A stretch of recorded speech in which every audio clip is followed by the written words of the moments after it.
and welcome to the Doofcast, the official variety podcast of doofmedia.com. My name is Scott Daly, and if I was granted a power by the storm, it would be that every time I speak aloud, everyone wearing headphones would hear my voice. And I'm Matt Freeman, and if I were granted a power by the storm, it would be that anytime I attempt a joke, even if it wasn't funny, you would laugh. What the? Anyway, this is the weekly show, and we're doing another one of our patron-produced episodes. For those of you that do not know, folks who pledge to us at the Doof Warrior level or above on our Patreon account, that's patreon.com/doofmedia, get to select a movie, a show, or in this case, a television show for us to do a podcast show on. I said show like 17 times. There's too many shows. This week, our patron, Ishamoridin, and you're going to have to tell me if I pronounce that right, because that's one of them Wheel of Time things. As far as I know. Okay. Ishamoridin has asked us to take a look at the first and second series of the British teen comedy superhero drama thing called The Misfits. Not The Misfits. Misfits. So we're going to be talking all about Misfits. It'll be a full spoilers discussion for both the first and second series of that show, which, because it is a British television show, that means 12 episodes, or 13 in this case, because there's a Christmas special, again, because British, that's what they do. Then after that, a special guest and super hottie, Elyse Daly, will join me to pick the winners of this year's Oscars, which is happening this Sunday. So we're going to place our bets for the Oscars. That'll happen a little bit later in the show. And that's it. That's all we're doing today. Sounds good. Yeah, I won't be there for the Oscars because I don't watch any movies in theaters. Yeah, through the magic of editing, that will occur right after our talk, but also not at the same time. Misfits. Yeah, that's like a power, right? It's like a Misfits power. Yeah. Let's talk about Misfits. This is it. This is your chance to do something positive. That's what community service is all about. There are people out there that think you're scum. You show them they're wrong. What is that?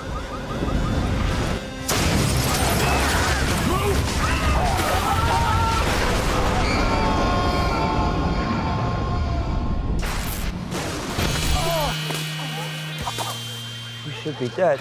I feel really weird. Something's happening to me. Can't you see me?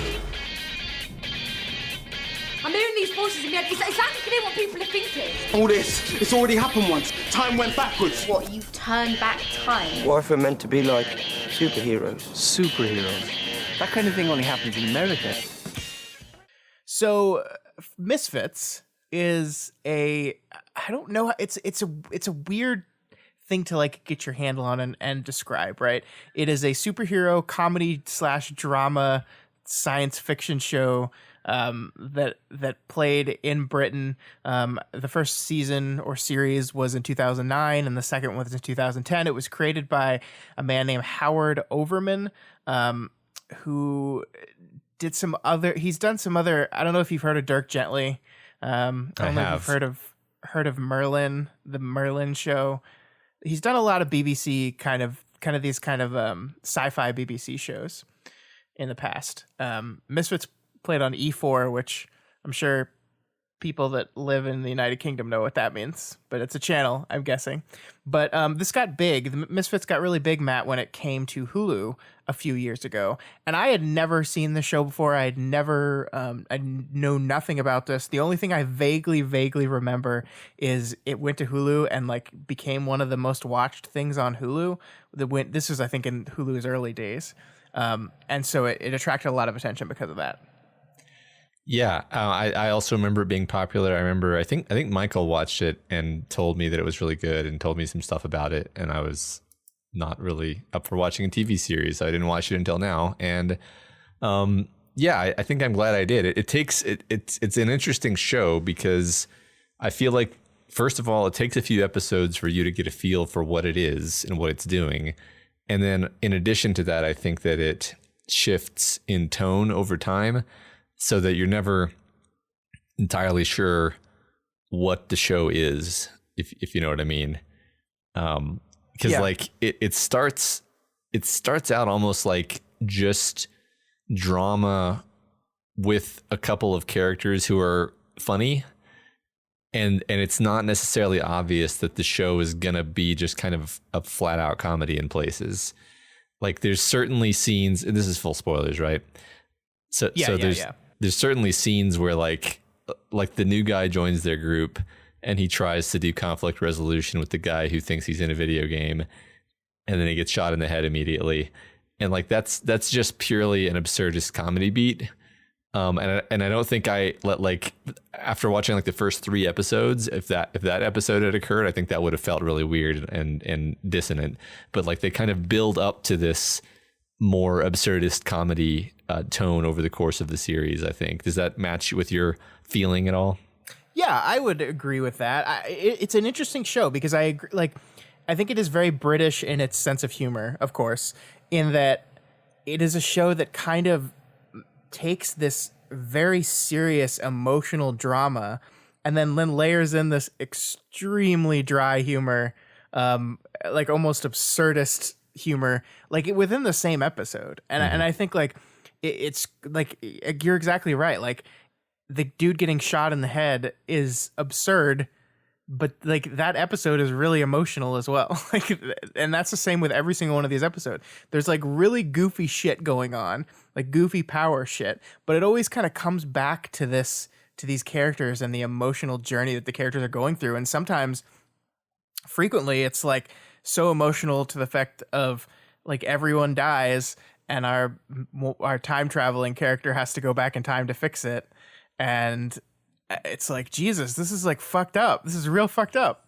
And I love it for that, actually. Like I really enjoyed this show, and I really enjoyed the line it skirts between the absurdity and the drama. I think my favorite episode is probably series 2, episode 6, I think it is. The one with the milk power man.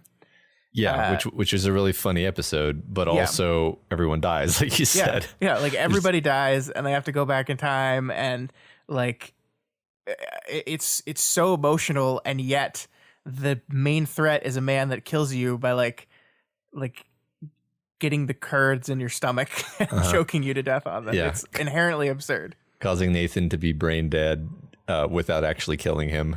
In a horribly clever twist. Yeah, but at the same time, the girl that's going to heal the entire world accidentally, our character thinks he accidentally kills her by getting her to touch his penis to fix his STD, and she falls on a Mother Teresa award that impales her through the heart. So good. Like those two things somehow can exist simultaneously in the show, and it never feels like it feels ridiculous, but it never feels like so off that you're just totally turned off. Yeah. So I certainly don't dislike the comedic episodes, but I think that if I were to list my actual favorites, which I didn't think ahead to do this, but if I were to list my favorite episodes, I might just do the following. I might just take each of the characters and list whatever their most serious and dramatic episode was. Like the episode about Curtis, where he it's basically the one that the Curtis episode you kind of always know is coming, where he gets the chance to go back in time and stop his girlfriend from getting arrested, and he tries every possible combination of getting out of trouble, and in the end he accepts that he has to go ahead and get in trouble and get arrested. He does save his girlfriend, but he still ends up losing his Olympics, his Olympic dreams and everything. Yeah. There's not much funny in that one. Like that's almost like a kind of a like Quantum Leap kind of like sci-fi scenario episode, which is very dramatic. But there's a little funny in that one because there's the whole side thing with Nathan in the bowling alley. Like that's pretty funny. I think there's usually a comedic B plot in most of these episodes, sure. I mean the parts of the show that I loved, I actually liked it more when Simon was more overtly creepy, and like the second community center woman was trying to manipulate him, and then he is in her house when she's having dinner, and she's not aware of it. Like that's super good stuff. It's not funny at all, right? Yeah, definitely. I'm trying to remember I don't remember if there's like a Kelly focused episode. I'm sure there is. It's just not jumping out to me. Yeah, I mean, she's got a few. I mean, I think the falling in love with the ape is pretty That's Kelly a good focused. That's a funny one too, though. Yeah. I did like that one. I liked that one. That was fun.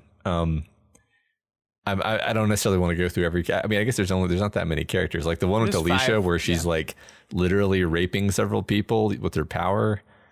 It's like, holy shit, they're going there. Yeah, I mean, oh God, we have to talk about that. I mean, I really do think the best way to structure this discussion is just to talk about each character individually and kind of their journey throughout the story. Sure. Because it is a very character-focused show. The interesting thing about the show to me is that it's like I think the overall arcing plot is not that interesting.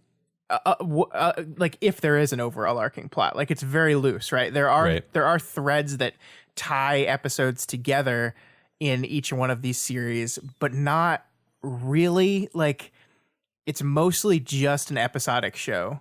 And it almost has like a monster of the week and it's some storm power of the week doing something. Yeah. They always end up going back to the community center and starting over basically. Yeah.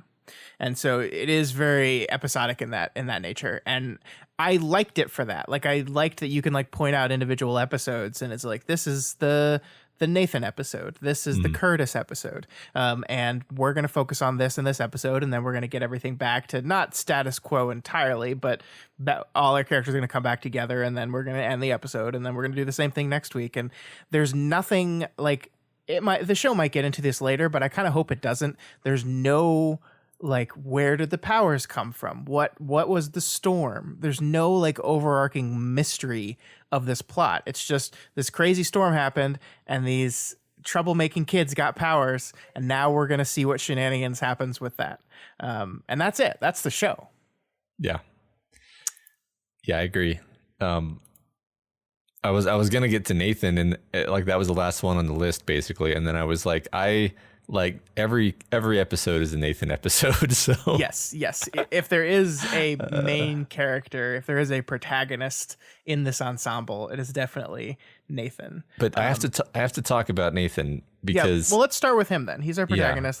We'll deep dive on each of these characters and we'll start with Nathan. That sounds good because when the show starts, I was almost immediately like, oh no, this guy, this is the most annoying guy. I hate him. I want him to die. I want Nathan to die. He's such, he just grates on me. I just want to slap him. And then he dies. And you're like, oh, I was kind of getting attached to him actually. He was kind of starting to grow on me. And then he comes back to life. And you're like, oh, this is perfect because I get to repeatedly watch him die violently, which is satisfying because he's so annoying, but also he doesn't leave the show because I've come to like him. Yeah, that's fascinating. Perfect. It's genius. That's fascinating. I mean, I definitely was not as annoyed by this character as you were. I kind of always like the goofy assholes. And that's definitely what he is. Like he's not remotely a good person. And even as all the serious stuff is happening around him, he himself is like never, ever, ever serious in a way that's like his shield, right? Like I think he gets arguably the most development out of any of the characters in this show because of his protagonist status. And I like his story. I think it's really interesting. And I love the way like he shields it from the rest of the group. Like it's so long into the series before everyone else knows that he's living in the community center. He doesn't have a home. Because he just kind of he just like all that stuff rolls off him. He doesn't seem to care about any of it. And of course he does on some level. He just hides it very well. I don't know. I enjoyed him as a character. Yeah, I definitely came to enjoy him relatively quickly too. I think it was especially toward the beginning, like before you like him, you're just like, oh my God, if like the only unrealistic thing about this show is that nobody's decked him yet. Which I mean, and you kind of like when they finally do show why he had community service, it like makes perfect sense. He's like deranged basically. Yeah. Well, I just love like he's saying over and over again for just stealing some pick and mix. Yeah. And like he wasn't lying. It's just like just more absurd than that. Right. Well, Like- I actually thought that was great because like the world tried to give him every conceivable out. Right. Right. Like he was stealing the pick and mix, and the guy caught him, but like he could have just run. Mm-hmm. And then they caught him. They brought him in. And then the guy's like giving him every chance to contact his father to just pay for the pick and mix. His father comes in. He tells his father to leave, doesn't want anything to do with him. And then the guy makes like a snide comment and he shoots the guy in the hand with a stapler. And it's like, yeah, okay. Like you to say you walked into this would be an understatement. Like you asked for this almost. Yeah. I mean, And- I think he defines himself by his misfit ship. Yeah. For lack of a better word. Yeah.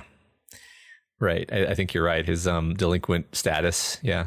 That makes sense. And of course we have to talk about his power, which is immortality. We do not learn that until like the very end of the first season, right? That's kind of, if there is an overarching mystery of series 1, it's what the hell is Nathan's power? Because everyone else has a power and he doesn't seem to, and it is immortality. And you and I were talking about this before we started recording, but I kind of like some other series that we cover, the powers that each of the kids are granted reflects their issues in certain ways. And so it is important to kind of go through and explore the power in that. And I wanted to talk about his immortality. And then I kind of wanted to expand that conversation to the fact that he becomes a medium in the second season, and how that might relate to his deal.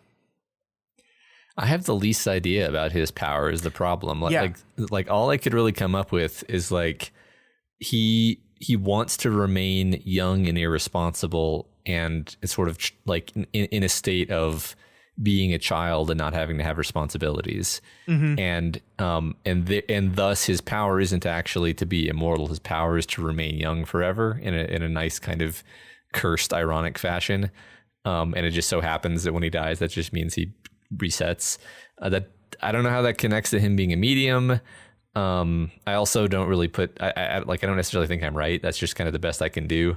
Yeah. I mean, I think we were talking about how one of the fan theories is that like he's a person that sees himself as indestructible and unable to be hurt. That's kind of the shield that he presents himself in.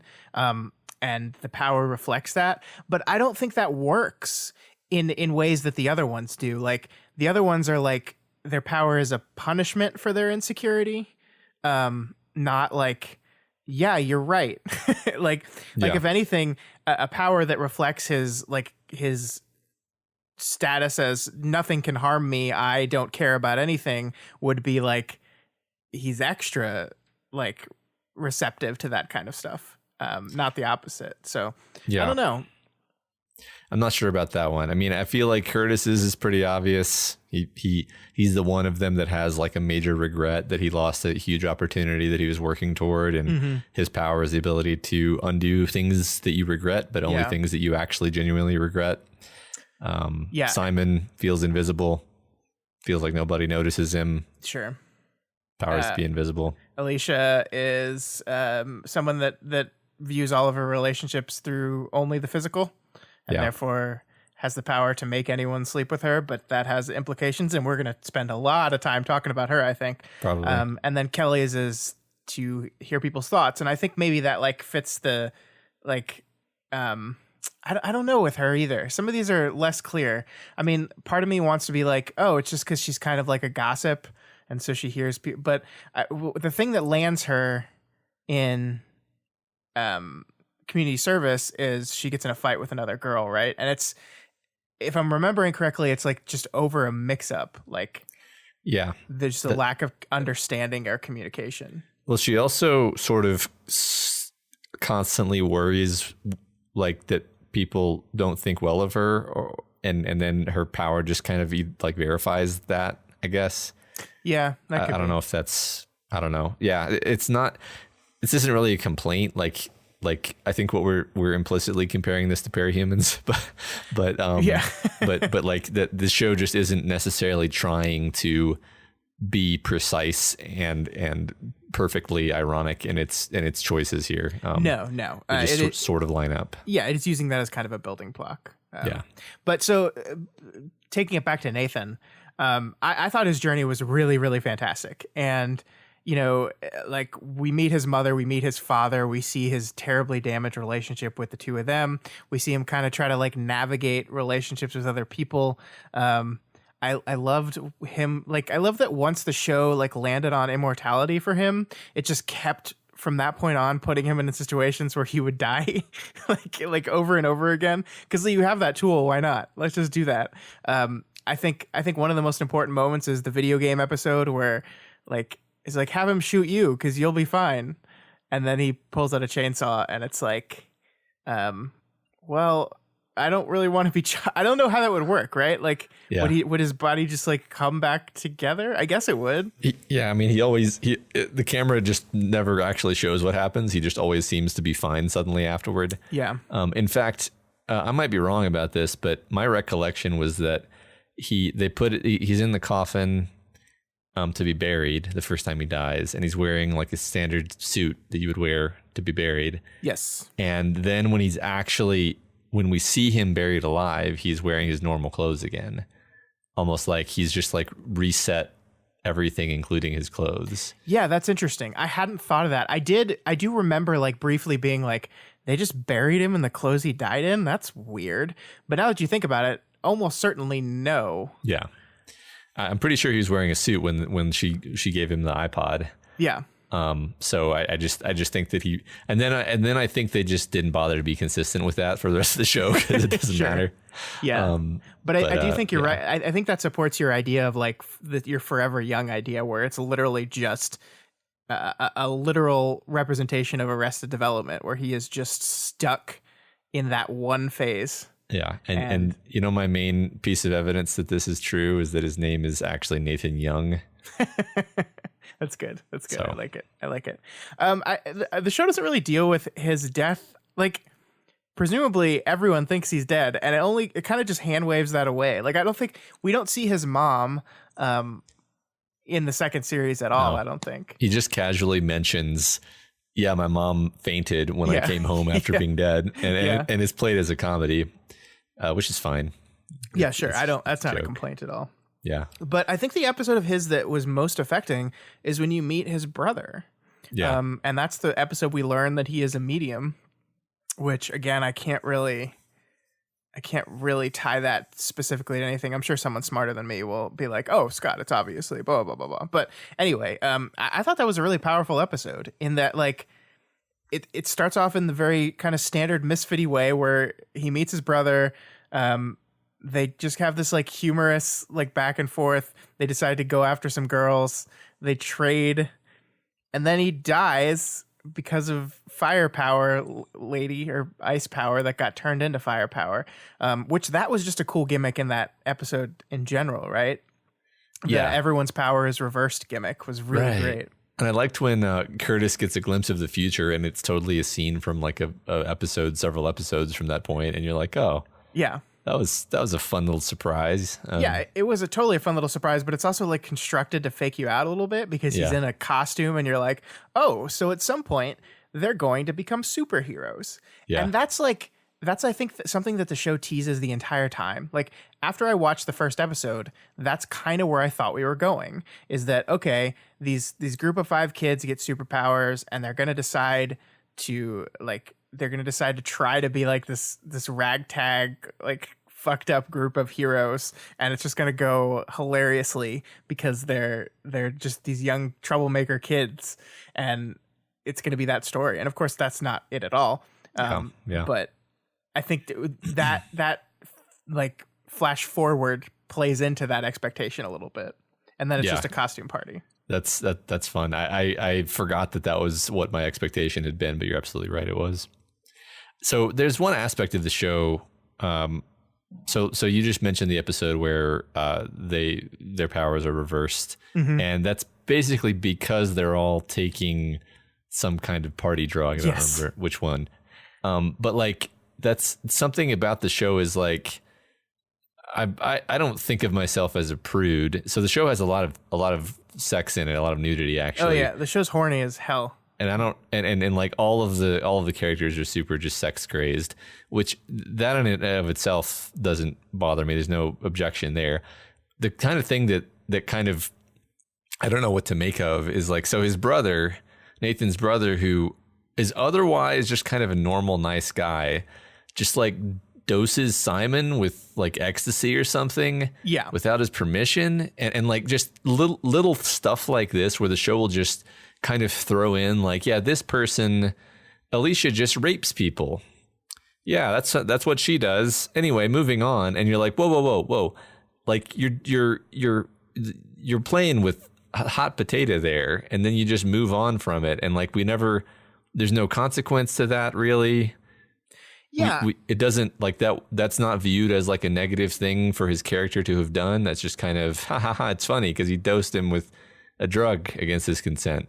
Like that's the kind of thing. That's just an example, but it's like the kind of thing the show kind of tends to do frequently. Yeah, I mean, I don't think this show has a very like strict morality to it.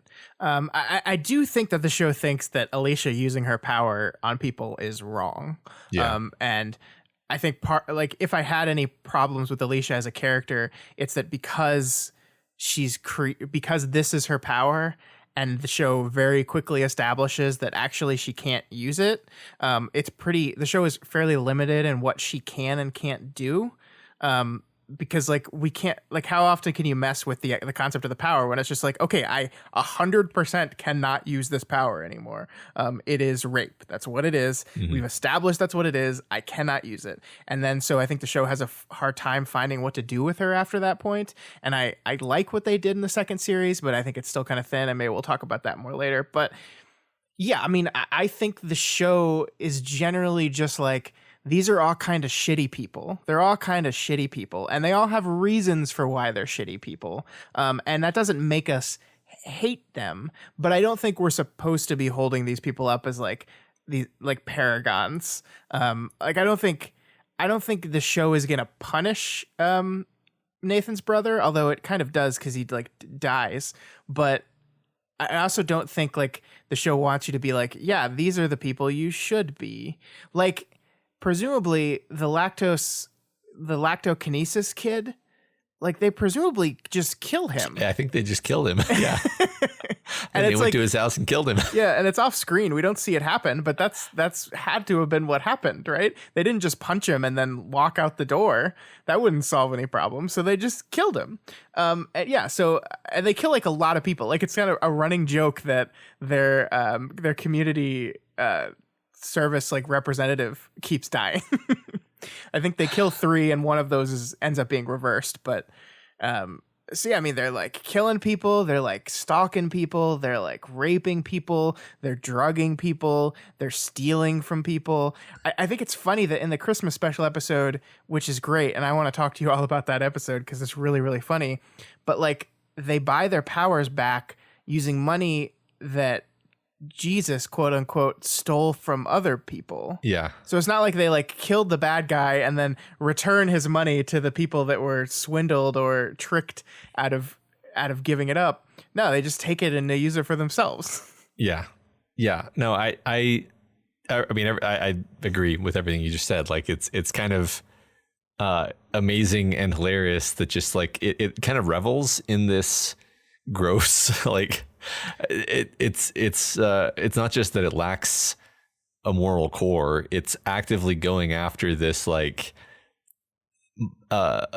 wallowing in just criminal psychopathic behavior. Yeah like I mean, I get like Simon kills the second community center worker. Yep. And the only kind of justification for that is like, well, she was going to turn them in, and yeah, for murder, for murder, which, and then the only justification of that is like, well, the first guy they murdered was actually just like a crazy zombie monster. Sure. And there's no way they can explain that in a way that's going to be accepted. But like Simon just kind of gets out of that scot-free. Like isn't it? I mean, the body's like in the freezer for a long time, and you're like, God, somebody's gonna find the body, and yeah, and he's like, and there's gonna be consequences. He's like creepily like staring at it. what they do with Simon is so interesting to me. Maybe we should talk about him next. Sure, let's talk about Simon now. Yeah, because at first you're like, oh, this guy's a psycho. Yeah, and it helps that he's played by Iwan Rowan or Ray. I don't know how to pronounce his last name. He plays Ramsay Bolton. If you're not familiar with with the actor. Yes, he plays an absolute psychopath on Game of Thrones, and it seems like that's what he's doing here, and maybe that's what he got typecast as. 'Cause, but yeah, then it kind of switches gears in the second series, and it never. I think you're right that it never really like comes to terms with the bad stuff that he does. It's just he kind of becomes a better person eventually. He becomes awesome. Yeah, he's like a parkouring badass that gets the hot girl of the group. And like it's super confident, and like he's got other powers we don't even really understand. I thought it was kind of a shockingly impressive acting moment when you see like the new version of him contrasted with the version of him at the start of the show, and you're like, oh my God. Yeah. And I mean, and not just that, like they have him take his shirt off and you see that he's actually pretty ripped under his clothes, but the way he holds himself, his posture, like the way he moves his head, the way he reads his lines, the way his eyes move, it's like it's a fully committed performance of these two almost like. I think the thing that's great about it is they're almost completely different, but you can see you can see the similarity there. Like you can see how you got from point A to point B on it. Like it's not just he's playing two completely different guys. He's playing the same person, but gone through some shit and changed. Yeah. Yeah. Cause at first I was actually like, oh, this isn't actually him. This is probably a shapeshifter who's impersonating him. Yeah. And then pretty quickly I was just like, no, the way he's playing it, it's too perfect, and there's no like little hints that it's a trick. So I just kind of accepted it for what it was. Sure. So that was fun. I like that. But I do think it's like interesting that we never really like just with the drugging and just with the rape, like it never deals with the fact that he like watched these women change while invisible. Like spied on people, violated privacy. Like none of this is the show is interested in really reckoning with. Yeah, it's almost like the whole. I mean, I guess toward the beginning of the show, you think that the show you're watching is a show about like people coming to terms with consequences of their choices and who they are. Well, they're in community service, right? They're like exactly. The idea is that maybe they're through this experience, not the experience of actually doing community service, but the experience of being together, they're going to become good people. And it's like almost the opposite. It's like they just outsmart and trick their way out of consequences consistently, and then get out of community service having formed a band of supervillains. I'm just going to go ahead and say that they're supervillains. I don't. Yeah, I mean, I can't argue against that. Like, they are kind of like. I mean, they're never heroic. Like they defend themselves when people come after them, but never do they like go out of their way to right any wrong. Like you said, they steal Jesus's money and then they just use it. Yeah. Yeah. And they only killed Jesus because he was trying to stop them. Like it's not like, and the same with Milk Guy. I mean, they didn't kill the Milk Guy because he killed the healer woman. They killed the Milk Guy because he was trying to because he did kill all of them except for our lactose intolerant time traveler, which is just, that was really funny. I loved the whole milk thing. I love how they made fun of it the whole time, and it is goofy as hell, and yet it's super effective. I know. I mean, so as soon as he said he was lactose intolerant, I like saw the entire rest of the episode in my mind. Yeah. And I was fine with that. Sure. You know, like you're like, oh, I know where this is going, and I'm totally here for it. Let's do this. Yeah. Well, I think my favorite line in the entire show is, "That's the mozzarella wrapping around your spinal cord." Like that's the most ridiculous statement ever. So my favorite line was when they like, so as soon as I realized that this guy was going to pretend that he was Jesus and that he was going to like be working against them, I was like, they're going to say the line, I'm going to go kill Jesus at some point in this episode. Yeah. And then I was just waiting for that to happen. And then it happened exactly as I predicted. So I was happy about that. Yeah. Yeah. No, it was really like that whole episode is just brilliant. I mean, and I think it's a great, like, I don't know what happens in the next series, but I do see that Nathan is a guest character, not a main character. So presumably he's leaving the show pretty much. And I think that it's a kind of a great end for him as the person who has this terrible relationship with his parents, ridiculous or not, suddenly becomes a father in like 20 minutes. I how much do I love the idea that like his meeting with the pregnant girl, I forget her name. It's so well written and well acted that you're just like, oh, these two are meant to be together. Yeah. You just roll with it. You just roll the moment where she's up on the platform with him and goes, oh, I just pissed myself again. It keeps happening. And he's like, oh, don't worry. I do that all the time. And she goes, you do?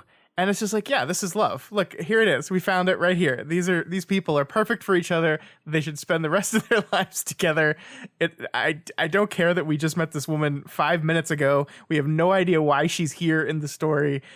He's totally just going to be the dad to this kid now. Yeah, and he gets the closest thing to what I would call like a nicely wrapped up character arc, because he starts out with his horrible relationship with his father and an unwillingness to accept the idea of growing up. That's my take anyway. And he ends becoming a father effectively. Yeah. And wanting that responsibility in a sense, right? Like it's great. You totally buy it and want it. And yeah, I don't know where it goes from here. I don't know if I'll watch the rest of the show, especially if like they're going to start swapping out the characters rapidly. Like, I don't know if I love the premise that much. It looks like all of our characters leave after the third series, and I don't really want to watch it after that. Like, I might watch series 3, but yeah. Yeah. And I kind of read some, just kind of vague stuff about like it's canceled after 5 seasons, or it ends. I don't know if it's canceled per se. But anyway, like, I think, there was kind of like mixed reviews on whether Nathan being absent from the series damaged it or not. Some of the reviews were like, Nathan's gone and it doesn't matter, and then some of them were like, Nathan's presence is obviously missed because it's Nathan. Interesting. I was like, yeah. I mean, regardless of whether you like him or not, he certainly makes his presence felt in the show. He's such a loud, boisterous, outgoing character.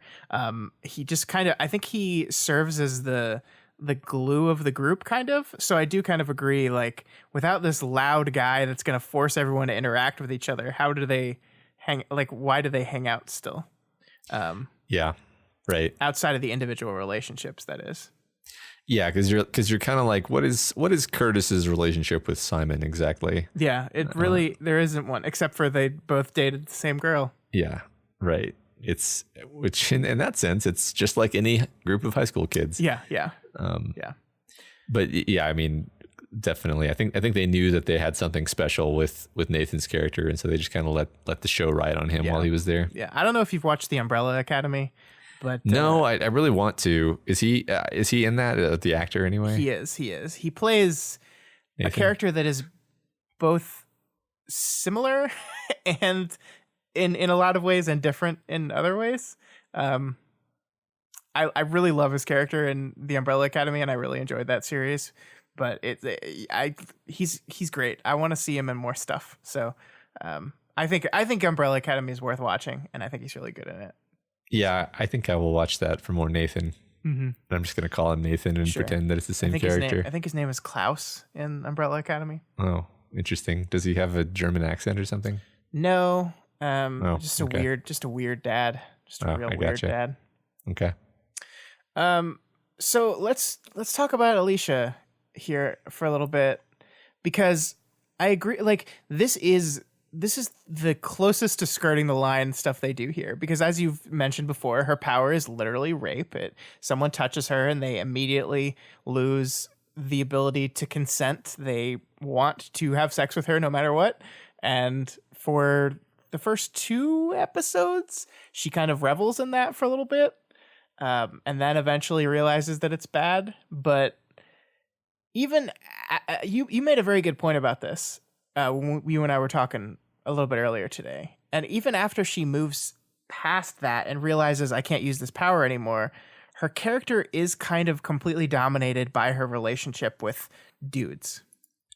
It really is. Like, I thought about it for a while. I mean, maybe people can tell me of some examples where I'm wrong, but it seems like her whole, like, every facet of her character is just driven by a need for male attention.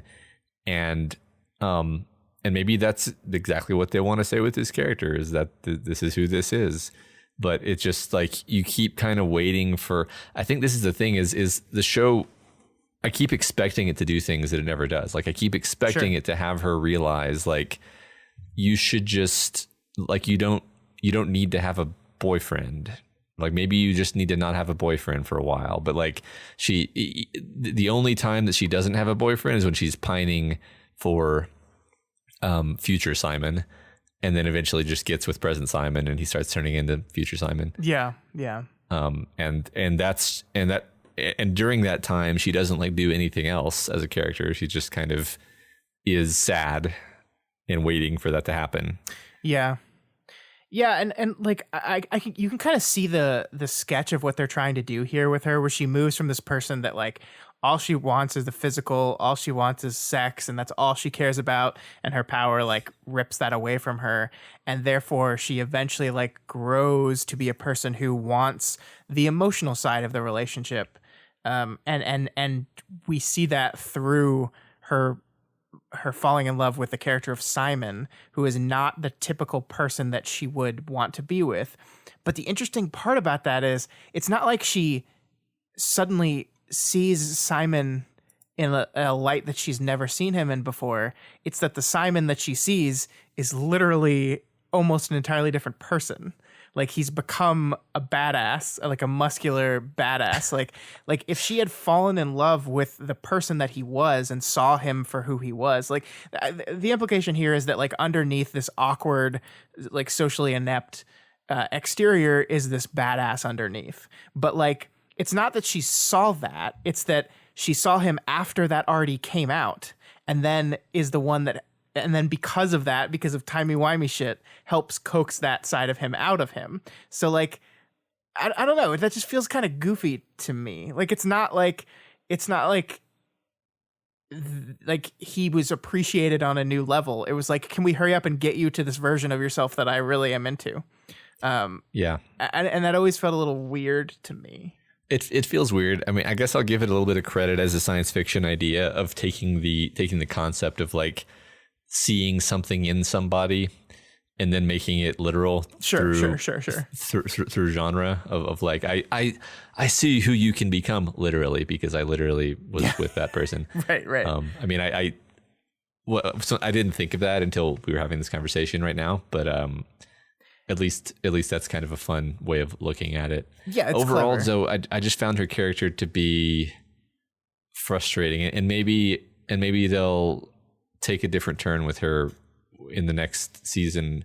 I don't know. Sometimes serialized storytelling, especially when you have, like, actors wanting to leave the show, for example, which I think is what happened with Nathan. I think his actor, what's his face, McGee, Robert Sheehan didn't want to be in the show anymore, and so they had to write him out. And maybe they had some great resolution plan for him. I mean, I feel like the end of the show is actually a pretty good resolution for him, and I feel like they probably knew he was leaving. They might have, yeah. Well, it's because it's a Christmas episode, you know. Those are weird. The Christmas special is like, the British do not do Christmas specials like we do, where the Christmas special is just a thing that happens on an episode that happens to fall around Christmas time. Like, I'm pretty sure the show had wrapped on episode 6. Well, no, it doesn't look like it. I'm looking at the timeline right now. So, like, episode 6 serves as an end of the series almost, in that they defeat Milkman and they all finish their community service and walk out the door. Like, and community service is over. And then the Christmas special is kind of a one-off in that it comes back 3 months later. Everyone's in a different place. Like, it doesn't feel like a wrap-up of a season episode. It feels like a special. But it also advances the plot in certain ways. It's just a different way of doing things. So yeah, I don't know about that. They might have very well known at that point that he was leaving, but I don't know. Yeah, I mean, they did kill Nikki in that episode, which is an important plot movement. So it can't just be a non-canonical throwaway episode. Yeah, I don't know. TV is confusing. Mm-hmm. So I guess all I was trying to say there is maybe Alicia's character has a conclusion that I would find satisfying in the third season, but I don't know. Yeah, I mean, I guess the only reason why I was not able to like argue my way out of disagreeing with you, like, is when you first gave me your point, I was like, no, because like she falls in love with Simon, and that's not about the physical. That's about actual real love and a relationship and an emotional bond with someone. But then the Christmas special episode, she's like, I'm going to give up my power. I'm desperate to give up my power because I need to have sex with you. And well, that's understandable. That is, they're young, and that is a part of a relationship. I totally get that. But like, I don't know, like if you're trying to demonstrate a character's growth beyond the need of the physical, that doesn't do that. Oh, I think what you just said, it exactly highlights my problem with her character. Is I don't think she grows at all. Like, she learns she shouldn't use her rape power. Okay, big deal. Like, that's kind of obvious. Like, yeah, that's not high level moral reasoning there. Sure. Yeah. So yeah, I'm with you on that. I still like her, and I really do like her relationship with Simon. I think those are some of the more powerfully emotional moments of the show. When present Simon finds her in future Simon's apartment, and then like has this realization about all this stuff about himself. I think that's a really powerful moment in the show. Sure. But yeah, I agree that her character didn't work as well for me as some of the other ones did. Yeah. We haven't talked about Kelly much. I don't have a lot to say. That's the weird thing. It is weird because I like her character a lot. I do. I do too. Like, there's a lot of she's the actress, I think, is great. I love her awful accent. Her terrible chav accent. You're probably supposed to say it some other way.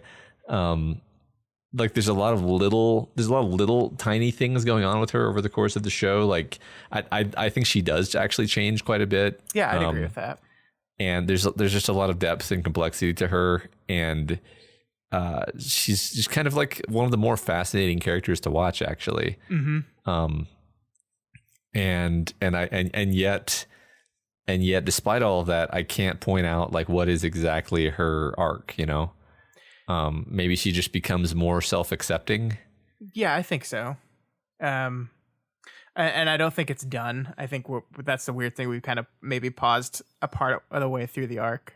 I think that's fair. I think maybe some of my nitpicks can just be said to be, hey, you watched less than half of the show, so maybe relax. I mean, it is interesting that like I agree with you. Like, I don't have a lot to say about her, but also in the milk episode where we thought she was dead, I was like, fuck. Like, when we see her talking to Nathan, and then we realize she's like, no, I'm dead. I died. He killed me. I was like, no. Yeah. And at that point, like, not enough people had died for me to go like, oh, obviously time's going to rewind. So for a second there, I was like, oh God, Kelly's dead. Yeah. And her relationship with Nathan, I think, is real interesting because it's not doing the typical thing. I thought it was really interesting. It was like maybe one of the more interesting things that the show did with romance and relationships was like have them be in this will they won't they circling thing for the first, I don't remember when it happened exactly, but like many episodes where he's like struggling with the idea that he's attracted to her, and then they finally, like, it looks like they're going to hook up, and then she's like, I'm not really feeling this. with his finger inside her, because that's the show. Yeah. And then they're just like, we're not going to do this. We're just going to be friends. And you're like, oh. Yeah, and, Sure, and they, okay. and they both just kind of deal with it. I mean, yes, Nathan's a little disappointed because he's horny and he wants to have sex with anything. Yeah. But then they just go on being friends, and it's not like a thing. And I think that's really refreshing, and I like it a whole bunch. Yeah, me too. I like that. It was heartwarming. Yes. The show does do heartwarming sometimes. Sometimes it does uncomfortable, and then sometimes it does heartwarming. And sometimes it does heartwarmingly uncomfortable, like when true. she had sex with a gorilla that was turned into a man, and then he King Konged her up the side of the building, which is the only point in the show where I think their ambition got ahead of the money that they had, because it's fake. It looks so fake. But I thought that was really interesting little plot turn for her, because even after she realizes he's a gorilla, she's just like, instead of being like, oh my God, that's disgusting, I'm disgusted by this, she's just like, oh, I get it now, and I'm still really sad that you're dead. Yeah, that was tragic.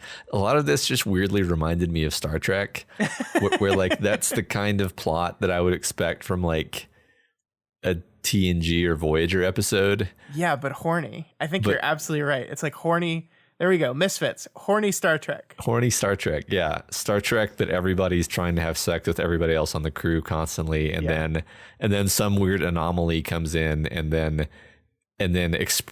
through that anomaly, it turns some weird quirk of human psychology and relationships into a science fiction version of that. Yes. That's what the show is. That we cracked it. I can't believe it. I think that's right. And it's just because it's episodic, right? I think it, like, you do science fiction episodic, but with like kind of not high-minded, but like human psychology. Low-minded. Yeah, low-minded, but with psychology. Yes. That's Star Trek. That's horny Star Trek. And everyone in the show like really likes to bang with one person bent over and the other behind them. Uh-huh. And I have to guess that's just because it's the easiest way to shoot it without like exposing anything that gets you in trouble with censors. Because everyone's doing it that way. British TV is so funny because, I mean, there's just long asses and tits and just long loving shots of topless women. Yeah. Well, and they're just going at it too. I mean, it's like it's from behind and you don't see genitalia, but it's just like 30 seconds of people just like pounding it. And it's like, this just played on TV. Right. It's not in our puritanical American TV, that's for sure. I know that there were times where like I was watching this and I would just kind of like get disinterested. Just like, this is I'd like make sure my door was still closed, my kids weren't coming in. Yeah. Check the time. Oh, okay, it's done. Yeah. Oh gosh, yeah. All right. Anything else you wanted to say about Misfits? I feel like we haven't talked that much about it. Weirdly enough, even though it's been like an hour, but I really enjoyed it. I really did. I had a lot of fun with the show. I enjoyed it a lot. The worst part was when they all sold their powers, because I was like, you idiots! You sold immortality for $2,000. For $2,000. I mean, that at least is funny because it's Nathan. And you're like, God, that's such a Nathan move. But Curtis selling the ability to undo any mistake for any amount of money. Yeah. That's such a broken power. That would be a top tier power in Parahumans. Yeah. Oh well. Yeah. Oh well. 20 grand. 20 quid. 20 quid. Whatever. 20,000 quid. 20,000 20 quid. would be $20. Yeah. It's so absurd that they do that and then immediately regret it. In the like poor Nikki, Ruth Negga, who is a star now, guesting on the show in just a few episodes and then dying. Yeah. I thought that again, it sort of pissed me off because I was like, you people are so stupid to have sold your powers, but also the way it was set up, I thought it was pretty brilliant because it was obvious that if literally any one of them still had their power, her death could have been avoided. Yeah, totally.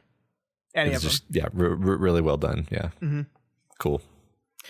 Well, that is Misfits. If you listen to this whole thing and have not watched it, why'd you do that? But go to Hulu and watch it. All 5 seasons are on Hulu right now. And I hope you guys enjoy it. Yeah, I did. Hey everyone, welcome to Whatcha? What? That's not this podcast. We're doing a special little Oscars section. So when I said that I was going to drive on the section, you just decided. You know you never drive. Hey, everyone. I'm the am backseat driver. Well, the thing is that like some people that listen to the show don't listen to our other show, Elyse, so they don't know who you are. So normally you let the host introduce the guest. It's normally how things work. Don't I host? No, not on this one, baby. Oh. This is my show. No, they're all mine. I am joined by the one and only, the beautiful, the lovely, the talented, yes. the exhausted. Sing my praises more, please. Elyse Daly. Yes. Elyse, we are here to talk about the Academy Awards. Yo. We are here to talk about the 2020 Oscars, which are 2020 playing this Sunday, and we're gonna make some picks. Okay. Something that people don't know about me and you. Some picks to go towards the goal. We're pretty. Pick. I don't know what the hell you're talking about. Basketball. We're. You make a pick. Or What is a pick? No, I think that's a football term, isn't it? It's. We don't have It's time both. for this. It's both. It's both. But in football, they can sometimes be. Pick six. Jesus Christ. Okay. Right? Isn't that true, though? Yes. Okay, good. Okay, what They are we mean doing? Different things. They mean different things. Scott, what are we doing here? We are picking for the Oscars. 6 things that we like. You and I. No. Let me talk, for the love of God. This is going to take forever. Fine, if you must. We are going to pick.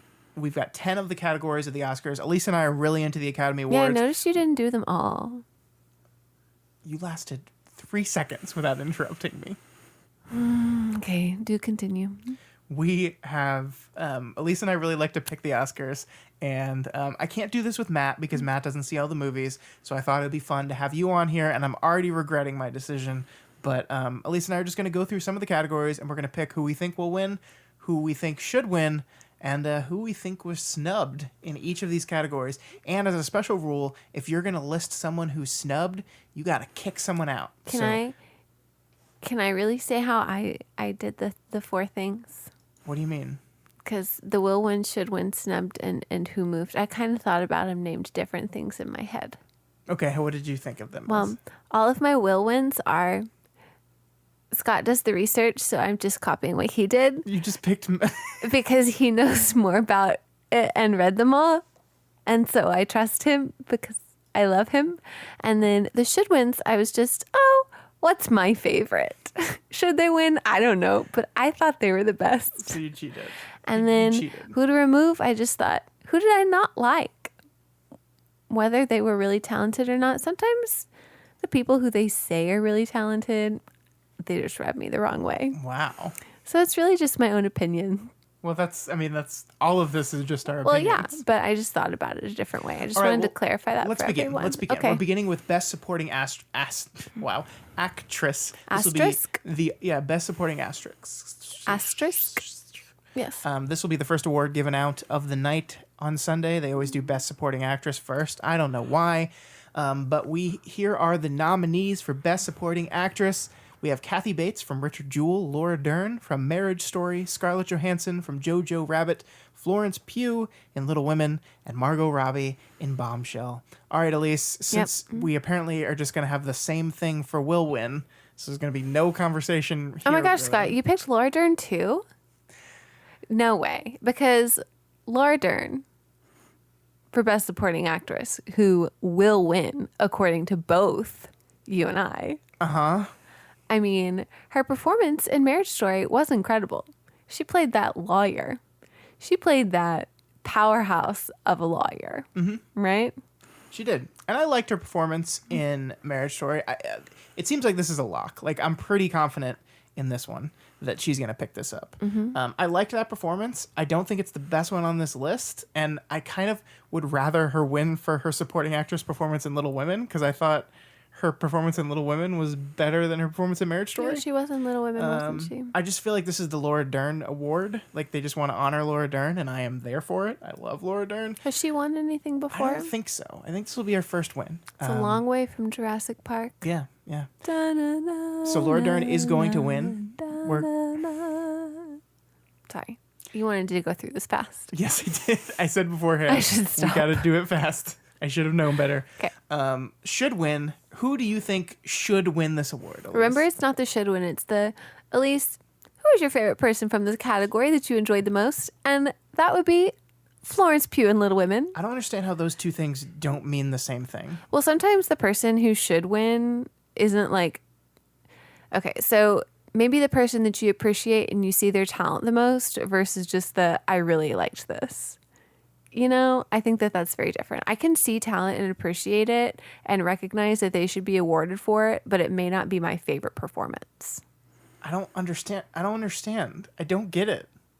Why Where would you then not I'm vote like- for your favorite performance? Because I can appreciate the fact that someone might be better than the person that I just enjoyed the most. Okay. It's just true. Okay. But I enjoyed Florence Pugh as Amy the most in Little Women. She also gave the best performance of these According to 5 you. women. Yes, that too. Yeah. Look, I only saw Little Women very recently, the older one, and I left that movie, the one that came out in 1990, whatever, being like, I fucking hate Amy. I hate Amy. She destroyed her book. She stole her man. Amy was awful in that I first one. hated Amy. But Greta Gerwig and Florence Pugh, especially Florence Pugh, did something amazing in this movie, which has got me to see Amy in a new light. I love her in this movie. Florence Pugh is an incredible actress, and her performance of Amy, the way she like endears you to this character, I think she absolutely deserves this award. I like the other actresses on this list. Nobody deserves to win more than Florence Pugh. What do you think? P.U. Florence Pugh did the best job. P.U. All right, Elyse, so who was snubbed in this category? Who did not get a nomination that absolutely should have gotten it? Okay, well, you know what? She didn't get a nomination, but she got an entire Super Bowl halftime show. That's true. And my girl J-Lo showed the world what she can do and made the world question, why is she not getting an Oscar nomination? Isn't a Super Bowl halftime show better than an Academy Award? I think so. I mean, you're talking about getting a nomination, which you probably wouldn't win for, versus getting an entire show, which you showed the world that you won. So, yeah, I guess so. Yeah, I agree. Jennifer Lopez and Hustlers should have been nominated in this category. Who would I remove to make sure J-Lo gets in? Like, part of me wants to say Kathy Bates, but that's only because I haven't seen Richard Jewell, so I feel like it's unfair for me to make that assumption. So I will say kick out Margot Robbie and Bombshell. And I mean, Kathy Bates. What has Kathy Bates done that she's not great in? That's true. And I did not like Bombshell as a movie, and I did not think Margot Robbie was particularly great in that movie. I love Margot Robbie. I think she's a great actress. I thought her character in that movie just did not work for me. It was like, so You know what? her character in that movie is like an amalgamation, right? It's not like every other character in that movie is real. Hers is like a combination of some characters, and she never really felt that way. She never really felt like a cohesive character for me. I was just not really connected to any of the characters in Bombshell. Yeah, yeah. The acting did not create any sort of emotion inside Sure. of me. All right, we got 9 to go, so let's Okay. move on. Okay, what are we going to next? We're Best moving on supporting to actor? Best supporting actor. Okay, you know what? This is a stacked category. We didn't read who all was nominated in the category beforehand because I think I stole it. No, I did. Oh, you did? Yeah. Okay, well, Best Supporting Actor, we have Tom Hanks in A Beautiful Day in the Neighborhood, Anthony Hopkins, The Two Popes, Al Pacino, The Irishman, Joe Pesci, The Irishman, and then Brad Pitt in Once Upon a Time in Hollywood. All right, Elyse, who's going to win? Brad Pitt. Brad Pitt is going to win. This is a lock. He's I'm got so this. okay. Can I just say I'm so excited? Number one, he's nominated for an award. Number two, one of the most exciting or one of the most anticipated red carpet looks that I am, holding my breath for is Brad Pitt. Do you think do you think Brad Pitt was too pretty to be taken seriously, and now he's finally being taken seriously? Yes. I kind of agree with that. I think he was too good looking, I think he's always been a fantastic actor. We on this podcast talked about Seven a few weeks ago. He is incredible in that movie. He is so good. We're gonna talk about Fight Club soon, in which gives an equal like young Brad Pitt like You're energy gonna talk about performance. Fight Club again? Yeah, again. That was one of your first little ones. Oh, You saying it like that. you but little yeah, cute no, guys all grown up. I think Brad Pitt is going to win this award, and not only that, I think Brad Pitt should win this award. I think Brad Pitt in Once Upon a Time in Hollywood was a great character. And I thought his performance was really great. I think like the mysteriousness of it, the goofiness of it, it's like it played to all Brad Pitt's strengths. I'm going to say that Brad Pitt is a metaphor for Doof. What? Why? You know what? He's goofy. He plays to his strengths. True. In the earlier works, not taken as seriously, True. but has matured. And look at this. Getting nominated and gonna win the awards. What is Doof nominated for? It's gonna be. Plus, okay? also, I'm ridiculously good looking. Both Matt and I. I know. So, do you think Brad Pitt should win? Who do you think should win? I mean, I just wanted to talk about another person that I just think is wonderful, and that's Tom Hanks. Now, the interesting thing about this, Elyse, is you have not seen the movie Tom Hanks. I don't need is to in. see it. It's just Tom Hanks. Of course he he's good. should win. No, he shouldn't. Not. I mean, like, not that he should win. I just want to talk about how much I love Tom Hanks. Basically, all that it is. Yeah. I think Brad Pitt should win, It's but been a long time since Tom Hanks was nominated for an Oscar. Yep. I don't think he's going to win, It's true. unfortunately. I think who was snubbed, Song Hang-ho, who plays the father in the movie Parasite, which is my favorite movie of the year. He's like a very famous Korean actor. He's very popular in Korea, and he was really, really good in this movie. Here's the thing, like Parasite is nominated for some awards. Mm-hmm. I don't know it's going to do that well. The Academy still has a thing with foreign films that they just don't tend to do as well. But he should have been nominated, and he was snubbed. And I would remove Anthony Hopkins. We watched The Two Popes. I enjoyed The Two Popes. I enjoyed both performances. I just, if I have to kick someone off this list, it's going to be Anthony Hopkins. Well, I just think that this entire category is so stacked. It absolutely that is. I don't know if I would necessarily say someone's snubbed in comparison to the talent that's on this list, because I think that these are all very fair nominations, and it just so happened that there were just so many good people in supporting actor roles this year that it was just really hard to eliminate. So not that I think anyone's snubbed, but if I had to remove anyone, I said, you know what? Hey, let's remove Joe Pesci. Was I a huge fan of The Irishman? No. Was The Irishman his best work? No. Has anyone else seen Home Alone? I mean, come on. Oh my God. So you're kicking someone off. You're not nominating anyone to replace them. No. We're just You're gonna... saying the category is so stacked that you can't think of anyone to bring into it. But just for funsies, let's kick off Joe Pesci. If I had to pick one to eliminate, the man who came why out not of get rid of him? retirement to do this movie. Mm-hmm. Last chance at an Academy We can't Award. have two people from the same movie. Yeah, you can. No. They're both supporting actors. Well, we shouldn't. All right, let's move on to Best Cinematography. Okay. The nominations for this category are Jaron Blankshick from Lighthouse, Roger Deakins from 1917, Rodrigo Prieto from The Irishman, Robert Richardson from Once Upon a Time in Hollywood, and Lawrence Sher from Joker. So you're going to notice two common themes What's from that? all of my things. What's that? Number one, first thing I've already told you, all of my Will wins are the same as Scott's. Yep. Because he's done research and I have not. But I know that he's done research, so I'm just going to pick what he picks. So I pick the winners. Great. Number it two, makes for a great podcast, too. I know. You're just Number agreeing two, with me. anytime that the Joker is in a category, I will automatically eliminate it. Because that movie was awful. I hated it. And so, you know what? Cinematography, Joker is removed. This could be another one of those categories where it's like snubbed. I don't know. Well, I put something there, you know. But if I didn't have anything that I wanted to replace it with, I would still remove it. And I would still remove it a couple times over if I could. Can we do the other things? You just jumped to the last thing. I just covered a couple things. Who's going to win? Well, who is going to win? Roger Deakins, 1917. And who should win out of those nominated? Roger Deakins, 1917. Why is Roger Deakins going to win? Because everything was made to look like it was one continuous shot. but it Yeah, was wouldn't not. that be best editing, not best cinematography? The way that he shot it was really cool. Yeah, I mean, I think It there's looked neat. I think there's a chance here. Like I went back and forth between. I think 1917 is absolutely going to win this category. I think it could go to Once Upon a Time in Hollywood. It depends. I do not think Joker will win this category. And as far as who should win, I think 1917's strength is its visuals. So I think if you're going to give it any awards, it should be visual awards. And so I think that'd be fair. And I love Roger Deakins as a cinematographer.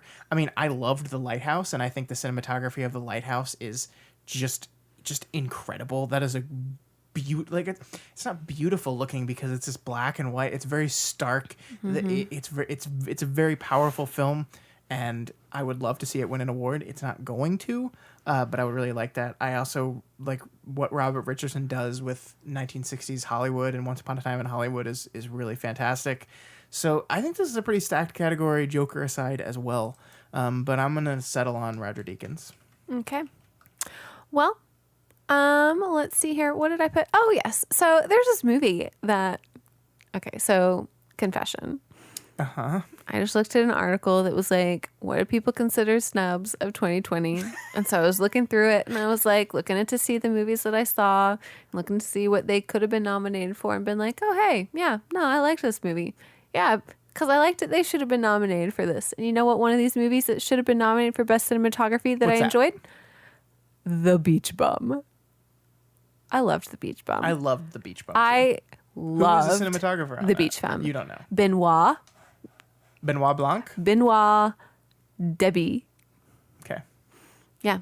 Benoit Debby. Okay. I loved that movie. I loved that movie. So there are a couple movies that's just like, I loved these. They didn't have any nominations. Didn't have it in their time. Like, I almost, just so that I had something that's different than you, than Jennifer Lopez, said Best Supporting Actress should have been Billie Lourd. From Booksmart. Booksmart. That would have Because, been, that would have been fun. oh my gosh. That is truly sometimes like the supporting actor and actress roles like aren't really supporting. Like Brad Pitt isn't a supporting role in Once Upon a Time in Hollywood. He's a second lead, but they don't really do that anymore. But Billie Lourd in Booksmart is truly a supporting actress role, It's and she's hilarious. phenomenal in it. So I agree with that. Yeah. I'm gonna go for my snub for Hoyt van Hoytema, which I probably said wrong, but he is the cinematographer of Ad Astra. And I would agree. That's a very beautiful movie. And while I don't think it should have won the category, I definitely think it should have been nominated. And as you said, I agree. The cinematographer of Joker should have been kicked off. It's not a good movie. Okay. Best original screenplay. The Give me nominees nominations. are Noah Baumbach, Marriage Story, Bong Joon-ho and Han Jin-woon, Parasite, Ryan Johnson, Knives Out, Sam Mendes and Christy Wilson Cairns, 1917, Quentin Tarantino, Once Upon a Time in Hollywood. So And the winner goes to... So first of all, before we announce the winner, Yes. I think it is absurd that 1917 is nominated for a screenplay category. The thing of that movie, it doesn't have a screenplay. It is a movie all about spectacle and all about visuals. It is not a well-written movie. The movie is Okay. two guys go from here to there. That's Okay. it. I think it's so weird that it's nominated in this category. And I took it out of this category because I liked all of the other ones. And while I didn't see Parasite, you said how much you loved it. And so it was like, Marriage Story deserves it. Knives Out way deserves it. Once Upon a Time in Hollywood, yes. Parasite, you said was your favorite movie. So you know what? 1917's going out, and I am replacing it with Booksmart. What? We're going in the opposite order again. I know, but it just built off. Who do you think's going to win? I guess I didn't change mine to match yours, but I match yours. Well, no, here's the deal. I like Quentin Tarantino. But I really don't like Quentin Tarantino. I don't know what that means. He's having that whole, like, Michael Jackson conundrum to me where I really appreciate his work, but I really don't like the person. What do you know about Quentin Tarantino, the person? He's really not nice to his women on set. So you read one article about Uma Thurman. Yeah. Okay. Yeah. Not just Uma Thurman. I forget who else it was, too. But, you know. No, I mean, he's not. No, he's not really nice to... And that's just kind of... that bothers me. Okay. And so I'm having this inner dilemma with Quentin Tarantino right now. Okay. Again, the category is who will win, not who you think should win. Yeah. Well, I think he's going to win. I think he's going to win, Scott. I think he's gonna win too. I think I think this is between him and Bong Joon-ho and Han Ji-won for Parasite. Yeah. Again, I think the foreign film part of that is gonna hurt them. I think Quentin Tarantino does not win directing awards. I think maybe once, I can't remember. He wins the writing awards. To honor Quentin Tarantino, the way they honor Quentin Tarantino is via the writing awards, and I think they're going to do that again. I think they're going to give him the Oscar for writing in this film. It's also a movie about Hollywood, and Hollywood loves to vote for itself, but it's not going to win anywhere else. But you know what, Scott? What? You know who should win this category? Who should win this category? Ryan Johnson. 100%. Can we just talk about how much Knives Out was such a wonderful movie? It was a great movie, and the It strength. was such a smart movie. And the reason why I'm picking this over Parasite is because I think Parasite's a better movie than Knives Out. I think Knives Out is a movie that lives or dies on the strength of its script. And that is a completely brilliantly written movie. Everything has to come together perfectly. Everything has to be structured and composed and pay off each other perfectly. It is so sharply written, and I really want it to win. Okay. Me too. I really do.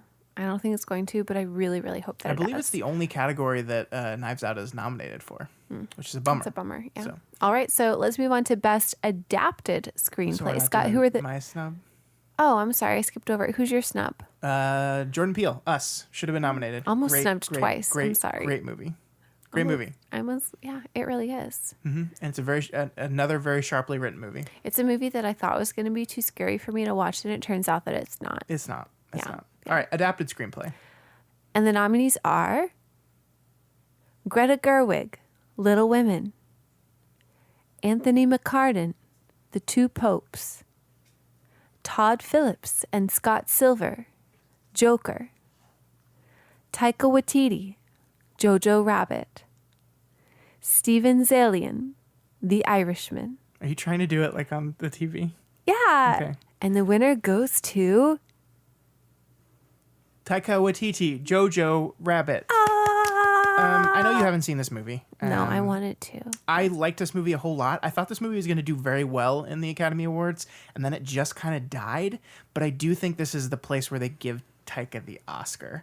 I think this movie's pretty well written.